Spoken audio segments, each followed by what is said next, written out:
الرجيم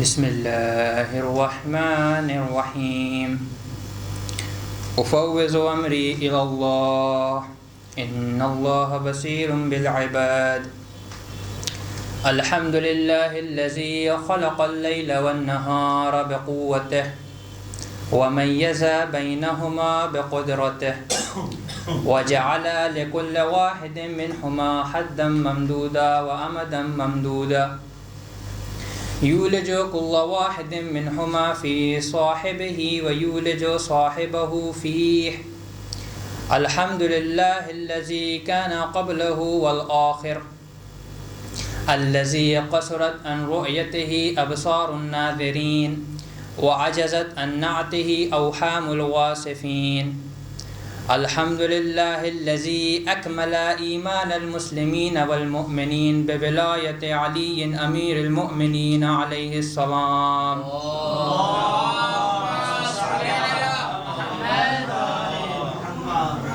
والصلاة والسلام والتحية والإكرام وعلى أفضل الموجودات العبد المؤيد والرسول المسدد المصطفى الأمجد المحمود الأحمد حبيب إله العالمين وخاطب النبيين وسيد المرسلين وشفيع المذنبين ورحمة للعالمين أعني أبا القاسم محمد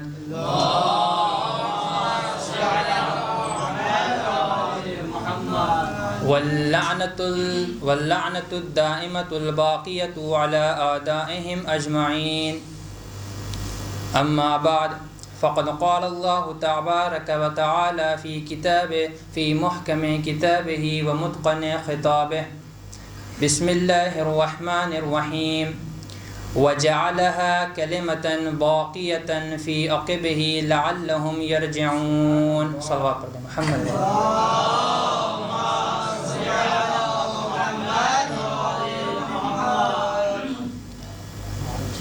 عزیزان محترم، آج کچھ باتیں آپ کے سامنے بیان کرنی ہیں۔ جیسا کہ یہ مجالسوں کا سلسلہ ہر دن جاری و ساری ہے اور علماء اپنے اپنے مطالب آپ کے سامنے بیان کر رہے ہیں، انہی فضائل سیدہ اور انہی فضائل زہرا میں سے کچھ فضیلتیں آج آپ کے سامنے اس آیت کے ذیل میں بیان کرنی ہے۔ ارشاد ہوا وَجَعَلَهَا كَلِمَةً بَاقِيَةً فِي عَقِبِهِ لَعَلَّهُمْ يَرْجِعُونَ، خدا نے کسی چیز کو، میں اس کی وضاحت بعد میں کروں گا، خدا نے کسی چیز کو بطور کلمہ باقیہ قرار دیا۔ کہاں؟ فی عقبہ، یعنی جناب ابراہیم کی اولاد میں، لعلہم یرجعون، تاکہ امت اپنی اصل کی طرف پلٹ آئے۔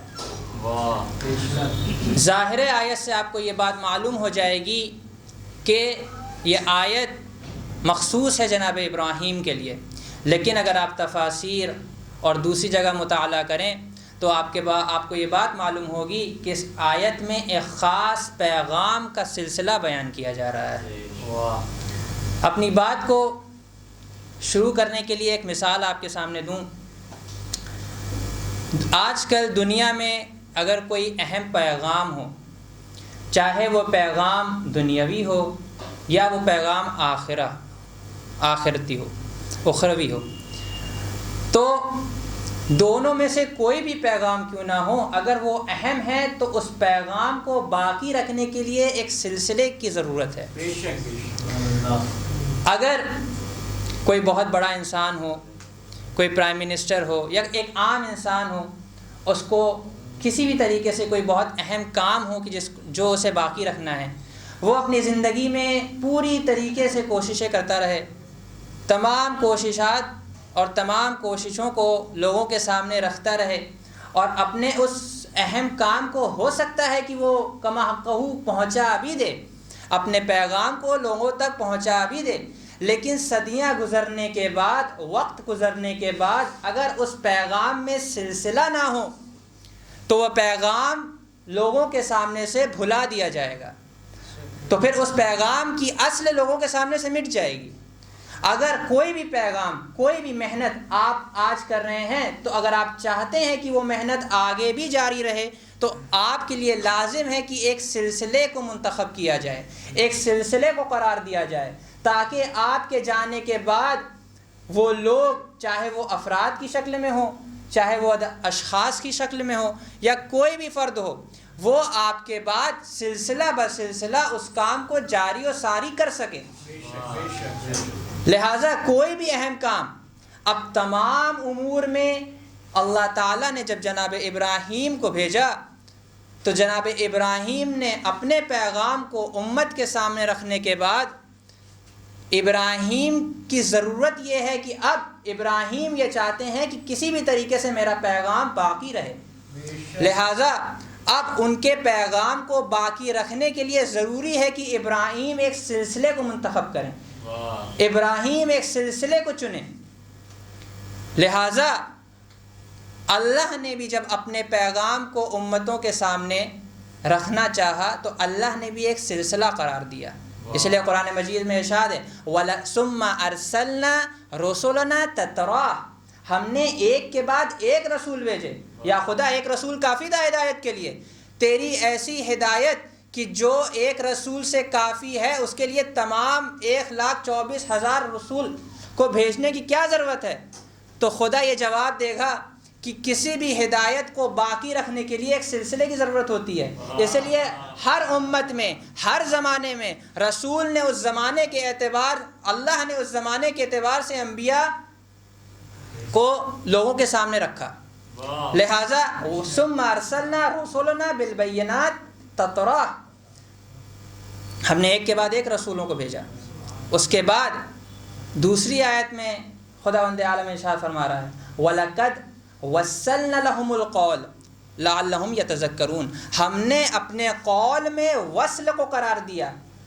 یہ جو پیغام الہی ہے، یہ جو ہدایت الہی ہے، اس میں وصل دینے کے لیے، اس میں رابطہ رکھنے کے لیے، اس ہدایت کو باقی رکھنے کے لیے اللہ نے تمام انبیاء کو ایک کے بعد ایک بھیجا، تاکہ وہ پیغام و ہدایت لوگوں کے سامنے باقی رہے۔ لعلہم یتذکرون، تاکہ تذکر رہے، تاکہ لوگ ہدایت الہی کو بھلا نہ دیں۔ آپ اگر تاریخ کا مطالعہ کریں تو بہت سے ایسے مناظر آپ کے سامنے آئیں گے کہ لوگوں نے اپنی تمام کوششیں صرف اس چیز کے لیے کی تاکہ پیغام مٹ جائے، تاکہ وہ منظر بھلا دیا جائے، تاکہ وہ پیغام جو امت کے سامنے رکھا گیا ہے لوگ اسے آج نہیں تو کل بھول جائیں۔ لہٰذا جب پیغام عظیم ہو تو سلسلہ بھی عظیم ہونا چاہیے۔ جب کسی فرد کو کسی اہم پیغام کو پہنچانے کا حکم دیا جاتا ہے تو وہ کہ جو اس فرد کو یہ احکام اور وہ چیزیں جو لوگوں کے سامنے بیان کرنا ہے وہ بتا رہا ہے، اس کی ذمہ داری ہے، یعنی خدا کی ذمہ داری ہے کہ ابراہیم اور تمام انبیاء کے بعد ایک ایسا سلسلہ منتخب کرے کہ جو ہدایت کو باقی رکھے۔ کیا کہنے، واہ واہ واہ۔ ایک بات۔ دوسری بات، پیغام کیا تھا جناب ابراہیم کا؟ تمام پیغام میں جناب ابراہیم نے کون سا پیغام لوگوں کے سامنے رکھا؟ اننی براء مما تعبدون، اذ قال ابراہیم لابیہ ولقومہ اننی براء مما تعبدون، میں تم سے بری ہوں۔ معلوم ہوا کہ ابراہیم نے سب سے پہلا پیغام جو لوگوں کے سامنے رکھا وہ محبت نہیں، براءت کا رکھا۔ لہٰذا سب سے اہم پیغام کے لیے ضروری ہے کہ اس میں براءت ہو، صرف محبت۔ اپنے چچا کا انکار کرنا، دیکھیے عزیزان محترم، اگر کوئی گروپ ہو اور اس میں بہت ساری چیزیں ایک کے بعد ایک ہو رہی ہوں تو آسان ہوتا ہے کہ ان تمام مشکلات کو چھوڑ کے اسی گروپ میں شامل ہو جایا جائے۔ یہ سخت ہے کہ اپنے آپ کو منفرد کر کے اپنے منفرد پیغام کو لوگوں کے سامنے رکھنا، یہ سخت ہے۔ لہٰذا اس صورت میں بھی ابراہیم نے جب پیغام الہی کا تذکرہ کیا تو اس میں کیا فرمایا؟ اننی براء مما تعبدون، اے لوگوں تم جس کی عبادت کرتے ہو میں ان سے بری ہوں۔ آج 1400 سال بعد ہم بھی تو یہی کہہ رہے ہیں کہ اننی براء مما تؤمنون، تم جس پر ایمان رکھتے ہو، تم جس کو اپنا رہبر مانتے ہو، تم جس کو اپنا خلیفہ مانتے ہو ہم ان سے بری ہیں. تو یہ سنت ابراہیم ہے, یہ ہمارا سنت ابراہیم پر عمل کرنا ہماری گمراہی کا نہیں, ہماری نجات کا سبب ہے. صلوات پڑھ دے محمد.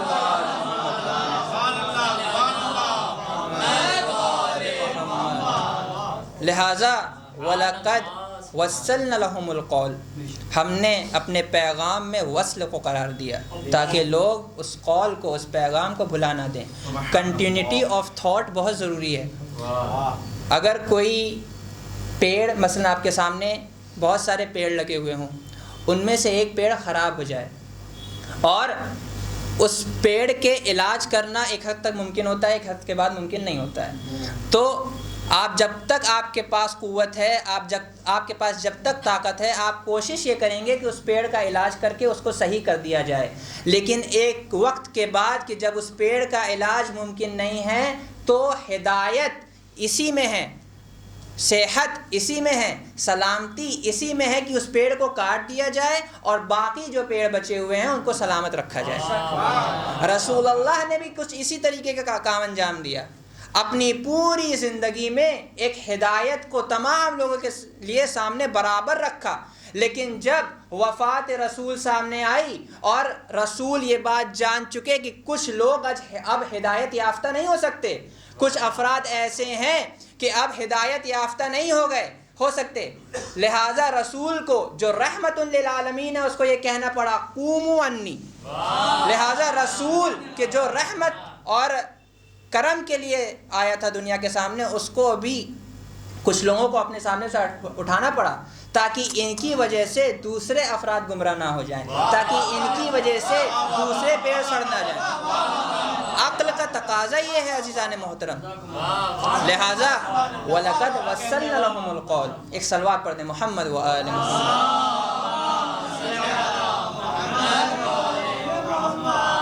ایک بات. دوسری چیز, اب جب ابراہیم نے اپنا پیغام لوگوں کے سامنے رکھ دیا, اسی کے بعد یہ والی آیت ہے اننی براء مما تعبدون کے بعد یہ آیت ہے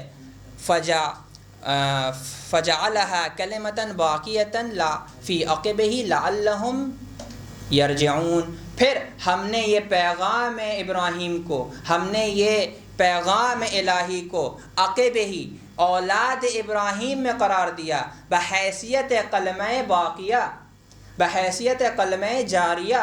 ہم نے کلمہ جاریہ اولاد ابراہیم میں قرار دیا لعلہم یرجعون, تاکہ اس کلمہ جاریہ کو, کلمہ الہی کو باقی رکھنے کے لیے اس طریقے سے ہم نے لوگوں کے سامنے قرار دیا تاکہ لوگ اس کلمہ باقیہ کی مدد سے, اس کلمہ جاریہ کی مدد سے ہدایت یافتہ ہو جائیں اور گمراہ نہ ہوں. لہٰذا جب اللہ کو اب یہ سلسلہ کہ جو بہت ضروری ہے اور ہونا چاہیے, اللہ نے جب اس سلسلے کو منتخب کرنا چاہا تو کس طریقے سے کیا. وَمِنْ أَبْنَائِهِمْ وَذُرِّيَّاتِهِمْ وَإِخْوَانِهِمْ وَهَدَيْنَاهُمْ وَاجْتَبَيْنَاهُمْ وَاللَّهُ سَمِيعٌ عَلِيمٌ. ہم نے ان کی اولاد میں سے منتخب کیا, ان کے آباء میں سے منتخب کیا, وَذُرِّيَّاتِهِمْ, اس لفظ مجھے گفتگو کرنی ہے, اور ان کی ذریت میں سے ہم نے منتخب کیا سلسلہ الہی کو بجا لانے کے لیے. ذریت کا اگر آپ کسی بھی تفسیر میں دیکھیں, کسی بھی, میں نے خود کئی تفسیروں میں اس کا ترجمہ دیکھا, کسی بھی تفسیر میں اگر آپ یہ ترجمہ دیکھیں ذریت کا تو اولاد کا ہی ترجمہ ہوگا, غیر اولاد کا ترجمہ کوئی نہیں کرتا. اہل بیت میں ممکن ہے کہ عرب اپنی اصطلاح کے اعتبار سے اہل بیت میں ازواج کو شامل کر لیں, نوکروں کو شامل کر لیں, لیکن ذریت میں سوائے اولاد کے کوئی اور شامل نہیں ہو سکتا. لہٰذا اگر ایسا نہ ہوتا تو خداوند عالم قرآن مجید میں وَهَبْ لَنَا مِنْ أَزْوَاجِنَا وَذُرِّيَّاتِنَا کو علیحدہ ذکر نہ کرتا کہ اللہ صلوات پڑھتے محمد و آل محمد.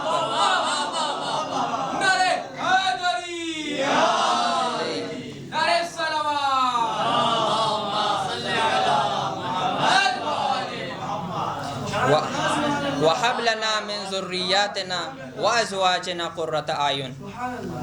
ازواج اور ذریت کو الگ الگ ذکر کرنا یہ بتاتا ہے کہ ذریت میں ازواج شامل نہیں ہیں، لہٰذا قرآن میں لفظ اہل بیت ذکر نہیں کیا، قرآن نے ذریت ذکر کیا. ہم نے ذریت کو منتخب کیا. نبوت اور حجتیں ذریت میں چلتی ہے.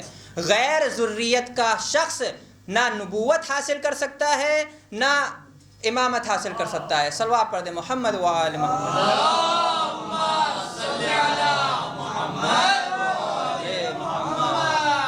لہٰذا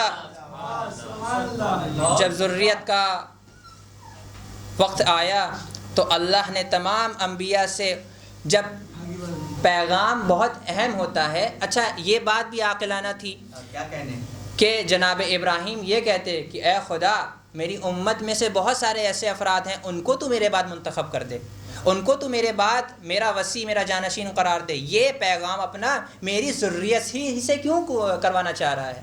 مثال کے ذریعے گھر کا آدمی زیادہ بھروسے مند ہوتا ہے. اگر کوئی غیر ہو چاہے کتنا ہی قریب کیوں نہ ہو، آپ اس کو کوئی اہم کام تب تک نہیں دیں گے جب تک کوئی گھر والا موجود ہے، جب تک میرے والد موجود ہیں، جب تک میرا بھائی موجود ہے. میں کوئی بہت اہم کام کسی دوست یا کسی غیر کی جو میرا اپنا نہیں ہے اس کو نہیں چنوں گا. کیوں؟ کیونکہ جب کام اہم ہو تو دوسروں اور غیروں پر بھروسہ نہیں ہوتا. لہٰذا اللہ نے ایسی قوت کو اولاد ابراہیم میں قرار دیا، کیونکہ اللہ کو یہ معلوم تھا کہ امت میں سے ایک وقت ایسا آئے گا کہ لوگ اس قابل نہیں رہیں گے کہ اس پیغام کو آگے بڑھائیں. لہٰذا ذریت کو انتخاب کیا. اب جب ذریت کو منتخب کر لیا اور لوگوں کے سامنے پیغام بھی رکھ دیا، سلسلہ بھی رکھ دیا، تو اب یہ بات آتی ہے کہ اللہ نے تمام انبیاء کو بیٹے دیے، تمام ذریت میں انبیاء کو وسیع بنانے کے لیے بیٹے دیے. لیکن جب سید المرسلین، سید الاولین والآخرین کی باری آئی تو اللہ نے اس شان سے حجت تمام کی، اس شان سے رحمت تمام کی کہ لوگ کوئی شک اور کوئی اعتراض نہ کر پائیں.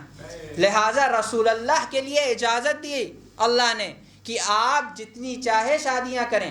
لوگ یہ کہہ سکتے تھے کہ اگر فلاں فرد سے شادی کر لیتے تو ہو سکتا ہے بیٹا ہو جاتا، اگر فلاں عورت سے شادی ہو جاتی تو ہو سکتا ہے بیٹا ہو جاتا. اس لیے رسول اللہ نے کئی شادیاں کیں، لیکن اس کے باوجود جب پیغام الہی کو مسلسل کرنا چاہا تو بیٹی کے ذریعے سے مسلسل کیا. اور مباہلے میں جب نساءنا و ابناءنا کو لے جانا ہوا تو اللہ اب یہاں نساءنا میں تو ازواج لائی جا سکتی تھیں، لیکن اس کے باوجود کوئی مسلمان عالم، کوئی مسلمان شخص آپ کو یہ اعتراض کرتے ہوئے نہیں ملے گا کہ رسول اللہ نے جناب فاطمہ کو بحیثیت نساءنا کے زمرے میں کیوں لے گئے. ازواج تھی ان کو کیوں نہیں لے گئے؟ کیونکہ صادقین کا مسئلہ تھا. صداقت اہم ہوتی ہے عزیزان محترم. بغیر صداقت ازواج تھیں لیکن مرتبے میں. ایک حدیث ہے رسول اللہ کی، قال رسول اللہ صلی اللہ علیہ وآلہ وسلم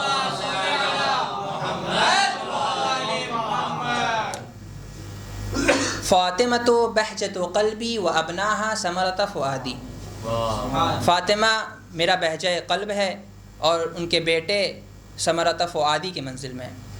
ان کے بیٹوں کو یعنی امامان حسنین کو رسول اللہ نے فؤاد کے لفظ سے منتخب کیا، فرات کا لفظ قرار دیا، اور جناب فاطمہ کو قلب کا لفظ قرار دیا. قلب اور فؤاد میں فرق ہوتا ہے عزیزان محترم. دونوں دل کے معنی میں استعمال ہوتے ہیں لیکن دونوں میں ایک فرق ہے. قلب کہتے ہیں یہ ظاہری دل جو دھڑک رہا ہے، جو خون ہے اور جو بھی یہ جو حصہ ہے، عضو ہے، اسے کہتے ہیں قلب. فؤاد کہتے ہیں ادراک قلب کو. دونوں چیزیں انسان کو زندہ رہنے میں مدد کرتی ہیں. انسان کے پاس قلب ہو تو وہ زندہ رہے گا، لیکن اگر فؤاد نہ ہو تو اس کی زندگی میں حسیت ختم ہو جائے گی. اگر انسان کو اپنی زندگی میں حسیت باقی رکھنی ہے تو اس کے لیے ضروری ہے کہ اس کا قلب بھی سالم ہو، فؤاد بھی سالم ہو. فاطمۃ بہجۃ قلبی و ابناء ثمرۃ فؤادی. امامان حسنین میرے فؤاد ہیں، فاطمہ میرا قلب ہے. لہٰذا جب دین پیغمبر پر بات آئی تو کبھی قلب رسول نے دفاع کیا، اور جب اسلام پہ بات آئی تو کبھی فؤاد رسول نے پیغام دیا. ایک صلوات پڑھ دے محمد و آل محمد.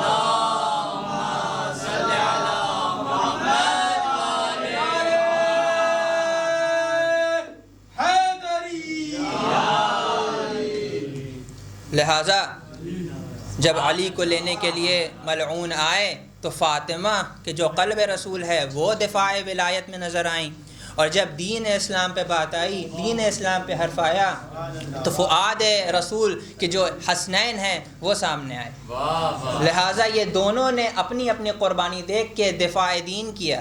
اگر کوئی اور اس قابل ہوتا تو کوئی اور جو بھی ہوتا اس کے لیے آیات، روایات یا کم از کم عقلی دلائل موجود ہوتے.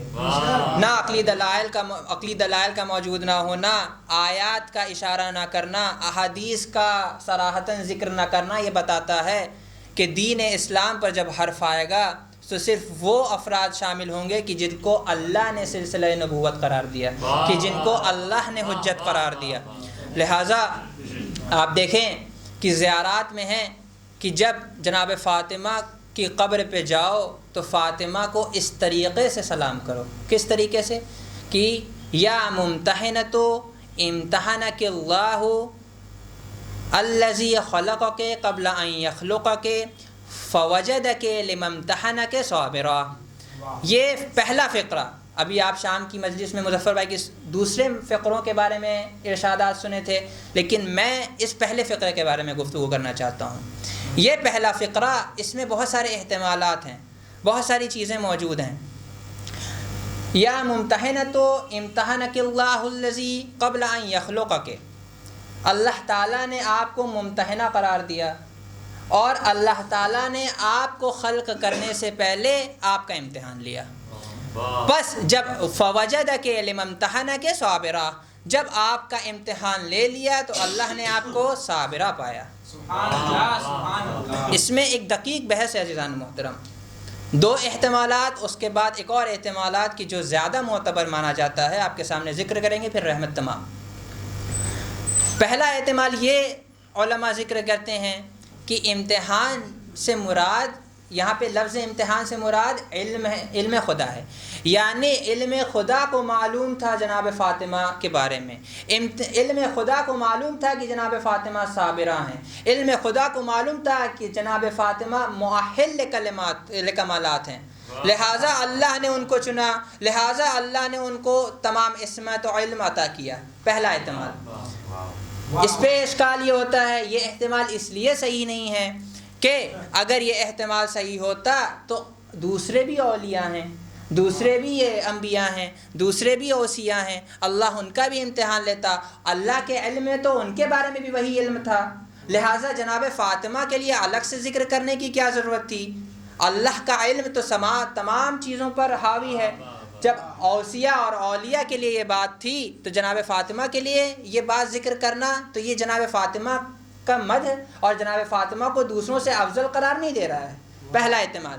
دوسرا احتمال کہ یا ممتحنۃ امتحنک اللہ الذی خلقک قبل ان یخلقک، اس سے مراد ہے کہ اللہ تعالیٰ نے جناب فاطمہ کو چن لیا، اور چننے کے بعد یعنی اپنی عصمت کے لیے، اپنے کمالات کے لیے، اپنے مظہر کے لیے جناب فاطمہ کو چنا، اور جناب فاطمہ کو چننے کے بعد ان کو صابرہ پایا. اگر یہ بات تھی تو قرآن کی وہ حدیث کہ جو یہ بیان کر رہی ہے، قرآن کی وہ آیت کی جو یہ بیان کر رہی ہے کہ ان اللہ اصطفاک وطہرک واصطفاک علی نساء العالمین، جناب مریم اور جناب فاطمہ میں فرق کیا رہ جاتا؟ جناب مریم کو بھی اللہ نے چنا، جناب فاطمہ کو بھی اللہ نے چنا، تو اس میں مدح فاطمی کہاں ہے؟ اس میں فاطمہ کی بزرگی کہاں ہے؟ اس میں فاطمہ کی فضیلت کہاں ہے؟ اگر چننا ہی معیار ہوتا تو مریم کو بھی تو اللہ نے چنا تھا، تو فاطمہ کی افضلیت ظاہر کہاں ہوگی؟ اس کے بعد تیسرا احتمال کہ جو زیادہ صحیح اور زیادہ معتبر علماء کے نزدیک ہے، اس میں یہ ہے کہ اللہ نے اپنے کمالات کا مظہر بنانے کے لیے، اپنی عصمت دینے کے لیے کیا فقرہ ہے؟ یا ممتحنۃ امتحنک اللہ الذی خلقک قبل ان یخلقک فوجدک، یعنی پہلے سبب بیان کیا کہ میں نے امتحان لیا، اور امتحان لینے کے بعد نتیجہ بیان کیا، فوجدک لممتحنک صابرا، اللہ نے آپ کا امتحان لینے کے بعد آپ کو صابرہ پایا، یعنی پہلے سبب ہے، پہلے عمل ہے۔ اچھا، اللہ کو امتحان لینے کی کیا ضرورت ہے؟ کیا اللہ کو علم نہیں ہے کہ اس کے امتحان کا عمل کیا ہونے والا ہے؟ اللہ علم کی بنا پر امتحان نہیں لیتا، حجت تمام کرنے کے لیے امتحان لیتا ہے۔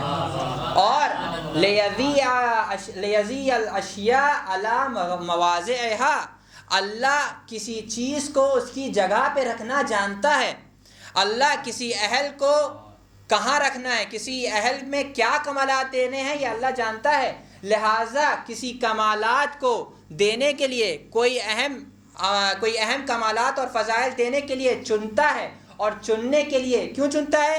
لیمیز الخبیث من الطیب، قرآن کی آیت ہے، تاکہ خبیث اور طیب میں فرق ہو جائے، تاکہ وہ افراد کے جو خبیث ہیں وہ بھی لوگوں کے سامنے آ جائیں، وہ افراد کے جو ناقص ہیں وہ بھی لوگوں کے سامنے آ جائیں، اور وہ افراد کے جو کامل ہیں وہ بھی لوگوں کے سامنے آ جائیں۔ لہٰذا اللہ لوگوں پر حجت۔ اب ہم سے یہ مت سوال کرو اور فاطمہ سے یہ حسد مت کرو کہ فاطمہ کو اتنا کمالات کیوں دیا۔ فاطمہ کو کمالات امتحان لینے کے بعد دیا گیا۔ اگر آپ امتحان میں کامیاب ہوتے، اگر آپ امتحان میں صابر پائے جاتے تو اللہ آپ کو بھی کمالات دیتا۔ اللہ کا آپ کو کمالات نہ دینا بتاتا ہے کہ آپ میں نقص ہے اور آپ کامل کے سامنے نہیں آ سکتے۔ لہٰذا تقابل جسارت ہے اہل بیت کے سامنے۔ ہم تقابل تو اس وقت کریں گے کہ جب کوئی شخص بالفعل نہیں تو کم سے کم بالقوہ اس کے برابر ہو، کم سے کم اتنی قوت تو ہو جتنی قوت اہل بیت میں ہے، اتنے کمالات نہیں تو کم سے کم ان کمالات کا کوئی رس یا کوئی چیز ایسی ہو کہ جو بیان کرے کہ آپ بھی مظہر ہیں۔ لہٰذا خدا کا کسی اور کو چننا، خدا کا کسی اور کو بنانا، خدا حجت تمام کرتا ہے اور اپنے مظہر، اپنی صفات کا مظہر بنانے کے لیے امتحان لیتا ہے۔ انبیاء کا امتحان وہ دنیا میں لیا، جناب ابراہیم یا دوسرے انبیاء، آپ قرآن میں بھی پڑھ سکتے ہیں، بہت سارے امتحان ہیں کہ جو انبیاء دنیا میں آنے کے بعد دیے، اس کے بعد کہا انی جاعلک للناس اماما۔ لہٰذا امامت امتحان دینے کے بعد ملتی ہے عزیزان محترم۔ لہٰذا خدا نے جناب فاطمہ کا کیسے امتحان لیا؟ خدا نے جناب فاطمہ کا اس طریقے سے امتحان لیا کہ جناب فاطمہ کے سامنے تمام تر مصائب، جناب فاطمہ کے سامنے تمام تر مصیبتیں، ان کو عصمت دینے سے پہلے، اگر عصمت دینے کے بعد فاطمہ کو صابرہ پاتا خدا تو لوگ یہ اشکال کرتے کہ ان کے پاس عصمت تھی، علم تھا، کمالات تھا، فضائل تھے، لہٰذا انہوں نے صبر کیا تو کون سی افضلیت ہے؟ نہیں، اللہ نے ان کو خلق کرنے سے پہلے، اللہ نے جناب فاطمہ کو عصمت دینے سے پہلے ان کے سامنے تمام تر مصائب، ان کے سامنے تمام تر احزان کو فاطمہ کے سامنے رکھا، اور جب تمام تر مصیبت، تمام تر مصائب کو فاطمہ کے سامنے رکھا تو نور فاطمہ کو قانعہ اور مرضیہ پایا۔ ایک صلوات پڑھ دیں محمد و آل محمد پر۔